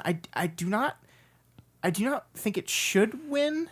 In my opinion, the movie that should win this award is Greta Gerwig's Little Women. Amen. That is a miracle of a movie. It's so good, and Gerwig's adaptation decisions in that movie to kind of take the linear structure of the film and switch it up is a masterstroke, and it changes the movie in a lot of ways, including making me like Amy, along with Florence Pugh's performance. So yeah, I mean, that's the best written movie on this list by far. Absolutely. I agree. Little Women, 100%. I agree with that. Little Women is who... It was my favorite movie that I saw. It was the one that really should win. I felt like, as far as I've seen all of them except for Jojo Rabbit. And I've known the stories of all of them. And I really do feel like, having seen a comparison of one adaptation of the book to this one was so much more smartly done. I want to watch that movie like over and over. I know. And over It's again. like I want to buy it and just keep watching it. It's so good. And I can't. You want to go to see it again? Is it still in theaters? I don't think it is. If we go see a movie, we got to see some other movies first. Fine. Okay. All right, well, moving who would on you? to who I would remove? Joker. Joker. Yeah, Joker. Yeah. Oh yeah, was the Joker on the list? Yes. Would we remove it? Yes. Did Elyse want to replace it with anything? No, but she want to take it off? Yeah, She did. All right, she did. next up we have Best Animated Feature. The Yeah. 5 nominees are How to Train Your Dragon, The Hidden World, I Lost My Body, Klaus, Missing Link, and Toy Story 4. And the winner is... Toy Story 4. Toy Story 4. I think you're right. I think Toy Story 4 is going to win. I think it is the most recognizable on this list. I think it did very, very well monetarily. These other movies, I Lost My Buddy, Klaus, and Missing Link, are movies that did not do very well financially, or it's I Lost My Bunny. It's an independent movie that appeared on Netflix, so there's no financial record. So I think the odds are that the people voting in this category most likely saw How to Train Your Dragon and Toy Story 4, and people really like Toy Story, and I think that's going to make it win. I don't think it should win, though. I do not. What do you think should win? I think I Lost My Body is not only the best animated movie I've seen this year, it is one of the best movies of the year, period. It has an incredible score. The animation is wonderful. It is so sharply written and told. It is an emotional, wonderful experience. And it's on Netflix right now, so everyone should go watch it. And it should be winning the Oscar. It will not, unfortunately. And I didn't pick, well, I guess, the one that I wanted to win out of all of these that I liked the most, Missing Link. Yeah, I like Missing Link a lot, too. And I was really happy that it won. Didn't it win the Golden Globes? It did. So I'm kind of hoping that maybe it actually pulls it out and wins this. I know it's a long shot, but I'm really hoping so. But I know it's kind of controversial, and I didn't put a snub in there. But if I were to remove one, Toy Story 4 is my least favorite of all of the Toy Story movies, and I don't think that it was necessary. I felt like at the end of the third movie, it wrapped everything up completely, and this was just a total, we want to make more money sort of thing. And so I'm going to get rid of it because I don't like what it did to the Toy Story franchise. I liked it. I didn't like it that much. I think it's the weakest movie on this list for sure. Well, I don't know about that. I did not like the How to Train Your Dragon movie very much either. I didn't know you saw that. I saw it on the plane back from Hawaii. Hawaii. Maybe when I was asleep. Yes, it was. I've never been that huge into the How to Train Your Dragon movies. I mean, it was good. Okay. It really hurt me voting for I Lost Your Body over Missing Link because I love Leica and I love what they do with stop motion animation. It's okay. I voted for it. Yeah, so that's fine. Yeah. That's fine. All right, moving on to Best Actress. What are the nominees, Elyse? The nominees are Cynthia Erivo, Harriet, Scarlett Johansson, Marriage Story, Saoirse Ronan, Little Women, Charlize Theron, Bombshell, Renee Zellweger, Judy. And the winner is? The winner is Renee Zellweger from Judy. This is just about as locked as you can get. I think she's basically won every single acting award of all of award season. Yeah, we haven't seen this movie, and from everything I've read, this movie is actually like super bad. It's not a good movie, but everything I hear about it is that her performance is incredibly powerful. So yeah, I think she's absolutely going to win. I don't know if Renee Zellweger has ever won an Oscar before. I think that she has. She might have, but I think she's got it for this for sure. It is people love Judy Garland. They're going to vote for her. I'm glad she fixed her face before she did movies again. Be nice. Be nice. That is me being nice. All right, Elyse, Renee Zellweger is going to win, but should she? No. Saoirse Ronan, because another trend. Anytime Little Women is nominated, I will vote for it. I do really like Saoirse Ronan's performance in Little Women. I am going to pick Scarlett Johansson, though, in Marriage Story. I thought about it, but I figured that because I was already doing that thing where I was already copying you for all the other ones, I probably shouldn't copy you for like everything. Sure. And I love Little Women. I think Scarlett Johansson does something in Marriage Story that I think is sneakily very difficult to do. I think she has to play a lot of different emotions, and most of them are not on the surface. It's a very complex performance, and I just loved it. I love that movie so much. I love the two of them. Spoilers, Adam Driver is going to be my should win in the next category because the two of them just together, it's just powerful performance. Yeah. And it's a type of movie that relies on the performances. Like, it's almost a play. It's not really showy. It's some fun visual stuff in it, but that's Baumbach, though. It is a movie that relies on its dialogue, and Scarlett Johansson reads it expertly. Yeah. So someone who, first of all, I would remove Charlize Theron because Bombshell, I've already talked to everyone about how the acting performances did not appeal to me at all. I don't understand why it's nominated. I don't either. I've listened to who's she play again? What is the name of the Fox News lady that she played? Megyn Kelly. Megyn Kelly, thank you. I've listened to Megyn Kelly talk, and I understand what Charlize is trying to do with her voice. I just didn't think it worked. I thought it was distracting the entire time. I don't think it's a good performance. I'm shocked it's on here. I love Charlize Theron. She's phenomenal. Yeah. She's a great actress. I did not like her in this movie. Let's hope she gets nominated for F9, okay? Sure. A real good acting job. Absolutely. F9. So, all right. So who was snubbed? Awkwafina. From The Farewell. From The Farewell. Totally. She did an amazing job. Totally. And I just felt like she needed to have some recognition for that. There also needed to be a little bit more diversity, I felt like. Yeah. And she was much more deserving than, I will say, Charlize Theron. I felt like Saoirse Ronan deserved. Yeah. Scarlett Johansson deserved. Renee Zellweger didn't see it, but I've heard about it. Harriet didn't see it, but I've heard. And then Awkwafina. Yeah, we haven't seen Harriet. From everything that I've read about Cynthia Erivo, I like Cynthia Erivo a lot. She was in that movie last year, Bad Times at the El Royale. Really enjoyed that movie. Oh yeah, she wasn't she? I didn't think Harriet looked that good, so Yeah, I didn't bother either. to see it. But everyone that saw it said they really liked it. Yeah, but I don't know. Like I've read a lot about her performance, and I mean, this is the thing they do with people of color in these performances, right? They only get nominated if they're playing slaves or something, or performance, or people or from period history pieces. Yes. that are, and I think that it's stupid. And Cynthia Erivo is a great actress. I'm happy she was nominated. Probably not going to win. I want Lupita Nyong'o, and actually, for what? For Us. Oh, okay. She had to play two characters in that movie, two characters that could not be more different than each other, and she nailed it. It is such a good performance. She's so smart. Have you heard her talk before? Yeah, she's brilliant. She's brilliant, and she's so good at the craft. She made that movie. I'm so like, I knew it was never going to get nominated because it's a horror film, and they just very rarely do that. Although Get Out got some acting nominations. She's way better than Charlize Theron, at least.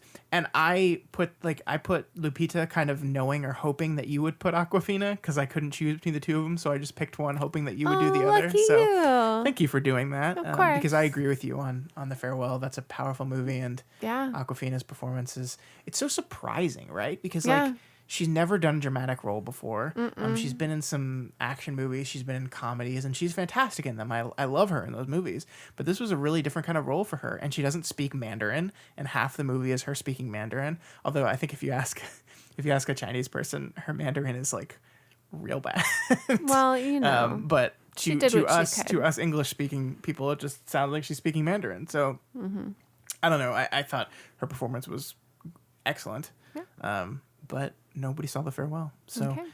let's move on to Best Actor. All right, Scott, who are the nominees for Best Actor? The nominees are Antonio Banderas, Pain and Glory; Leonardo DiCaprio, Once Upon a Time in Hollywood; Adam Driver, Marriage Story; Joaquin Phoenix, Joker; and Jonathan Pryce, The Two Popes. And the winner is... Nobody, because Joaquin Phoenix is going to win. He is going to win. He is definitely going to win. And you know what? I've decided I'm okay with it.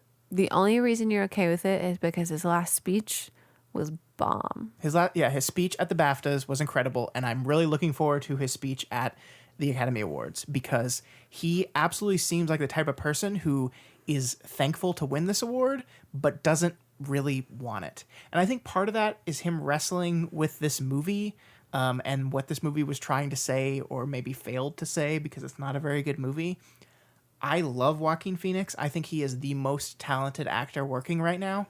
This was not his best performance. Yeah, it's like a Leonardo DiCaprio thing all over again, where Joaquin, he's won before for Gladiator, I want to say, not in a supporting role, maybe not as best actor, but I think that he won for that, or was at least nominated. And I do agree with you that he's one of the very... I don't want to say the most I guess he is one of the most talented actors that is out there right now. I will go with you and say that. But it frustrates me that you get an award for what is really not necessarily your best performance. Sure. And it just really doesn't sit well with me. And I mean, I'm not on the Academy. I'm just a person who watches a lot of movies, but it just frustrates me. I agree with you. He has been nominated 4 times, and he has not won. Oh, he hasn't? No. Okay. He's never won. He's going to win here, and I'm just going to pretend that... I'm just going to pretend it was for Gladiator. It was for Gladiator. Or it was for that movie last year that didn't get nominated. You were never really here. Yeah. Or for his Shyamalan movie Signs, or for any of the hundreds of brilliant movies he's been in throughout his career, and he's been the best part of those movies. I did not think his performance was really good. Here's what we've learned, Scott. What? You have to either eat real raw meat to win an Academy Award, or you have to laugh uncontrollably to the point where it's not really acting, it's just like pushing beyond to the point of irritation. I just didn't like it. But it's just, All right, so who should win? No. Okay. I have had a huge major crush on Adam Driver for a really long time. And it's like one of those things where it's not that I don't want to admit it, but people think that he's funny looking. And I guess I see that he's funny looking. But still, when I see talent, I appreciate talent. And I'm attracted to talent. Married me. I know. And so, Adam Driver, and in this movie... I like how you're basing this off of his looks almost entirely. No, I'm not basing it off of his that's what you looks. But started I just with. I love Adam Driver. Like, Adam Driver is one of my favorites. I loved him in Girls. I think Girls was a fantastic show, but I think the legacy of Girls is going to be introducing Adam Driver to the world. It's true. Because he is going... This is... I think it's his first nomination. It is not going to be his last. No. And he might not win this year, but he will win an Oscar eventually. I know. We're just going to do another Star Wars movie until he He's not gonna wins. win for that. I'm just kidding. But, okay. The very end of this, whenever he sang that song... Oh, my God. My word. I still pull up Netflix every once in a while and just watch that scene again because it is so powerful. And then when the shoes at the end getting tied, you were just bawling. And I was just like trying to hold back my own tears because I don't cry. You cry. And so, anyways, it was just really good. So who was snubbed? I'm just going to bring back Matthew McConaughey and the Just doing Beach Bum again? because I forgot about that movie this year. I think you realized right as we sat down to record because I happened to look at your computer screen and you had Beach Bum pulled up. Well, I pulled it up because I couldn't remember the name of the cinematographer. Ah, okay. But I really liked that movie, and that was Matthew McConaughey in his element. Oh my God. And I think we talked about the Do movie. we own that movie? I need to watch that No, movie we again. don't. It was so good. It was incredible. And I'm so happy you liked it because that director's previous movie, Spring Breakers, is a movie Yeah, I you did didn't not like it at all. But And it had its moments where it was pretty vulgar, but I think it was because it was Matthew McConaughey, and it was just, that's the type of stuff that I expect from him, sure. that it was fine for me. Sure. You know? Yeah. And my snub is The Sandman. Adam Sandler for Uncut Gems. This is, I think, one of the biggest snubs of the year. I loved that movie. Uncut Gems is an incredible movie, and it is a powerhouse performance from Adam Sandler. Just reminds us once again that when Adam Sandler cares and wants to try, he can be a really, really good actor. And I wish the Academy would have seen that. I think there's just too much politics in it and too much people looking at all the crappy movies he's been in to give him a shot. But he should have absolutely been nominated for Uncut Gems. Okay. And I will easily throw away Joaquin Phoenix's Oscar if it meant that Adam Was the Sandler Joker got nominated? Toss it down. Who cares? Yeah. Okay. All right. Best Director. The nominees are Bong Joon-ho, Parasite; Sam Mendes, 1917; Todd Phillips, Joker; Martin Scorsese, The Irishman; Quentin Tarantino, Once Upon a Time in Hollywood. I like how when you say The Irishman, you like try to put a little Irish accent on it. You The try to put a little Irishman. brogue on it. The Irishman. It's really funny. And the winner is... Sam Mendes is going to win this award for 1917. 1917 is the favorite in both the picture and director category. Well, you spoiled it. And I think this is absolutely the type of movie that's going to win for director. I think it could maybe go to Quentin Tarantino, but I don't like to give Quentin Oscars for directing. So I think, and look, we're going to talk about this in a bit, but I thought 1917 was a pretty good movie, and I thought the talent it took to shoot the movie the way it did has to be given credit to the director, and therefore I'm all right with Sam Mendes winning this. I guess.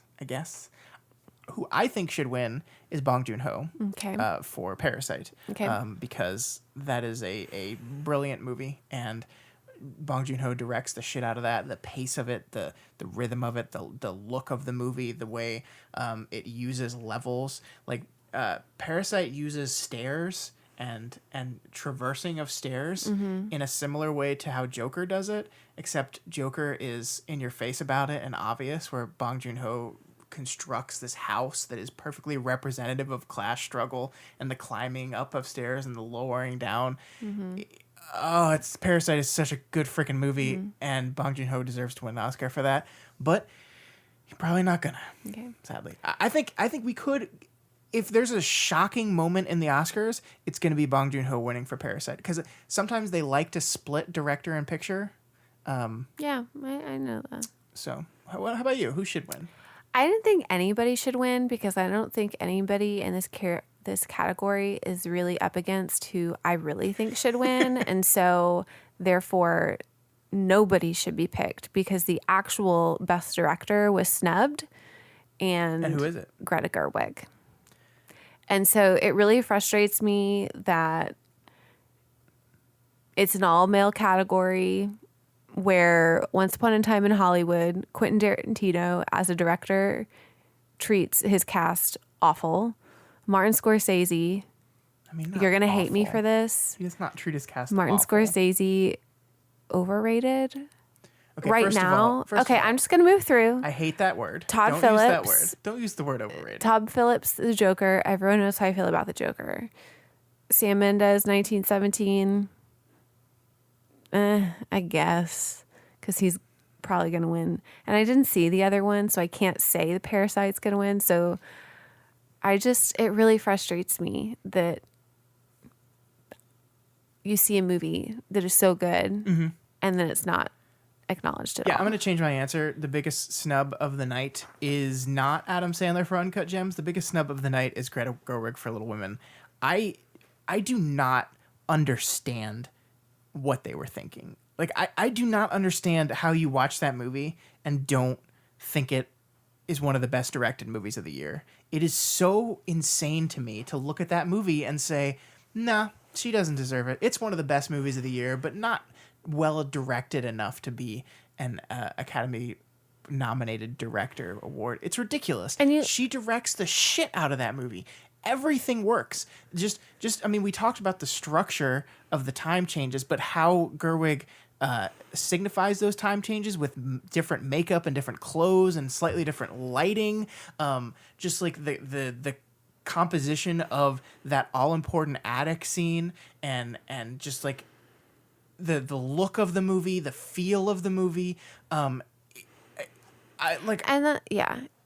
When you listen to interviews with her and you realize how much actual detail and thought went into literally every single inch of blocking every single scene, you have to understand how much she went into depth with knowing and understanding and directing the entire movie. And I guarantee you, none of the other 5 men on there did anything quite as detailed as she did. Well, I don't know about that. No. I mean, how could you say that? You have no idea. Guarantee. How could you guarantee? I guarantee it. Okay. Because I don't think we have to. Their brains don't work the same way hers does. Well, nobody's brain works the same way. I don't think we have to. It's a male thing. I don't think we have It's a to male take down thing. a person to lift up another person. I do. That's the way I work. It's a phenomenal movie, and she's a very, very talented director. And in a better world, she's on this category and wins it handedly. Maybe one day. Greta Gerwig is just starting out. She's got a long career ahead of her, and hopefully, Let's hope so. she'll get there. I don't know. I'm excited to see what she does next. All right, the last one, Best Picture. The nominees are Ford v Ferrari, The Irishman, Jojo Rabbit, Joker, Little Women, Marriage Story, 1917, Once Upon a Time in Hollywood, and Parasite. All right, Elyse, who's going to win? I think 1917? Yeah. I don't know. Yeah, I think this is a year that That's what you said. 1917 is going to win. I mean, out of all of those, if the one that I really want doesn't win, I wouldn't be upset if 1917 won. No, I wouldn't be upset. I would be upset if Joker won. I would even be upset if The Irishman won. The Irishman is a brilliant movie. I would not might be upset. slightly upset if Once Upon a Time in Hollywood won. And again, I don't know what it is. I'm just like having this thing with Quentin Tarantino right now to where I just don't really know if I don't know. I need some more time. Okay. I just need a little bit more time. But I think Once Upon a Time in Hollywood is easily one of the best films of the year, and I would be thrilled with that winning. 1917 is like, it's a weird movie because it's a gimmick, right? The long take thing is a gimmick, but it's a gimmick that is so technologically impressive that I just found myself like knocked down by it. I mean, like it was good. There are moments in that movie where I'm still like sitting here like, how the fuck did they do that? Like when he's in the water and falls down the waterfall, how did they do that? How did they do that? I don't understand it. I don't know, I don't Scott. know how they did it. But that being said, I also think the gimmick hurts the movie a little bit. I think the story would be more emotional. I think the characters would feel a little bit more studied if they didn't have to rely on this one take gimmick, this constant movement, this real time type of thing.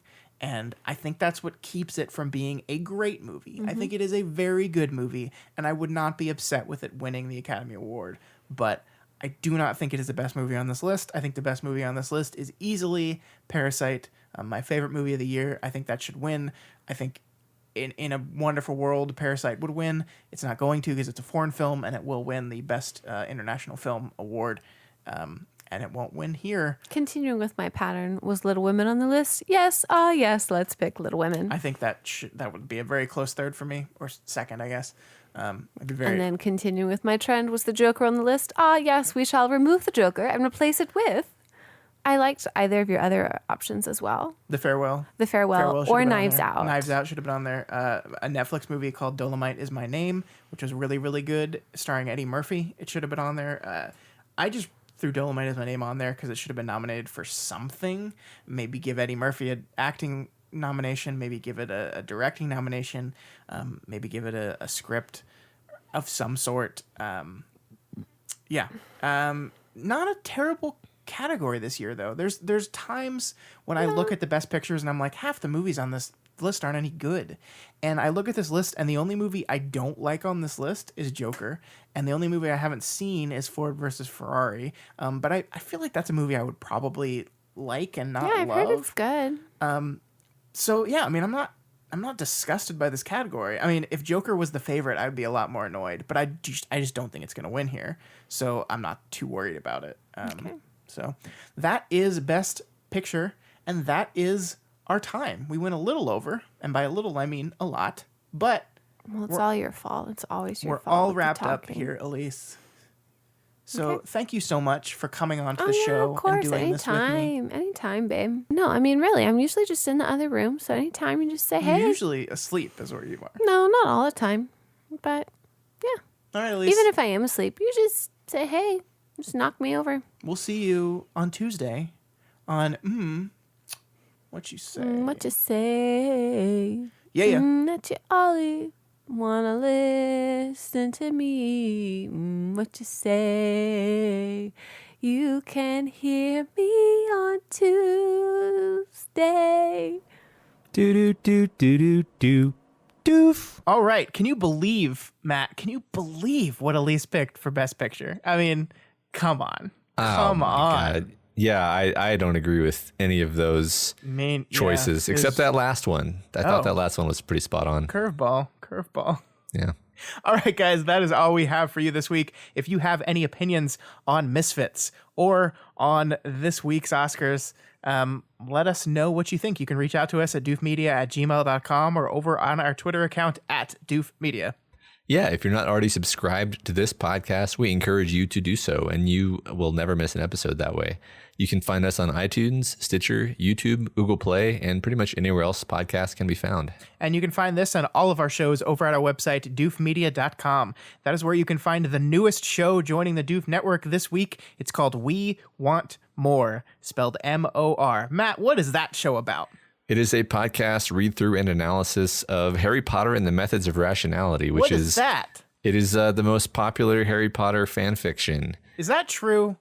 We've been saying that all week. Is that actually true, or are we just making that It up? was definitely true for several years. It's entirely possible that something else has become more popular since then, but something that was the most popular thing for several years, I'm comfortable calling that pretty dang popular. Touche.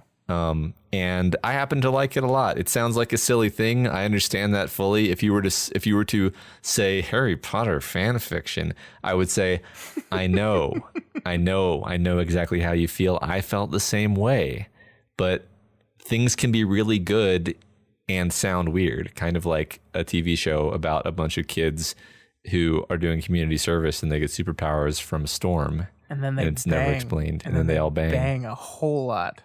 Very graphically on the screen. Yeah. Cool. Awesome. Where was I on the script? I lost it. But also, Matt, excellent transition of me. Nice. But also, if you like what we do here and want to support We Want More, want to support the Doofcast, want to support Kingslingers, or any of the other amazing podcasts we have on this network, consider becoming a patron of Doof Media. We are a network fully funded by our patrons. We don't run ads. We don't do anything else. We just funded by the donations of the people that listen to us. So every little bit helps. You can go on over to patreon.com/doofmedia and pledge $1. Pledge, I think this level that we're at, in order to watch a show, we had to up it. So it's our $45 a month level allows you to pick an entire season, or in this case, 2 seasons of TV shows for us to watch. So Ishamoridin was incredible enough to donate to us at that amount, and this show was for them, and I hope they enjoyed it. But you can make us watch whatever TV show you want at the $45 level on Patreon, and there's a bunch of other bonuses you get at every single level, and every little bit you give us goes right back into the company, helps us do cool new things. We got a bunch of contests where we're kind of giving some of the donations back to our listeners and the people that support us with prizes, tons of fun stuff. So check all that out at patreon.com/doofmedia. Yeah. And if you can't afford to donate right now, then please consider rating and reviewing us on Apple Podcasts, because that would help us a lot too. Every review helps us get more exposure and introduces new people to the content that we make here. Absolutely. All right, folks, we will be back next week for another episode. Matt and I next week will be talking about the drama film starring Philip Seymour Hoffman and Meryl Streep, Doubt. This will be another patron-produced episode, and I've seen this movie before, but I'm very much looking forward to watching it again and discussing it with you. So that'll be on next week's episode. So we'll see you then.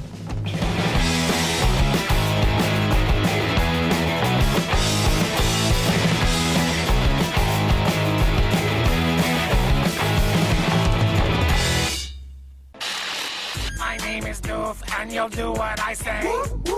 My name is Doof, and you'll do what I say.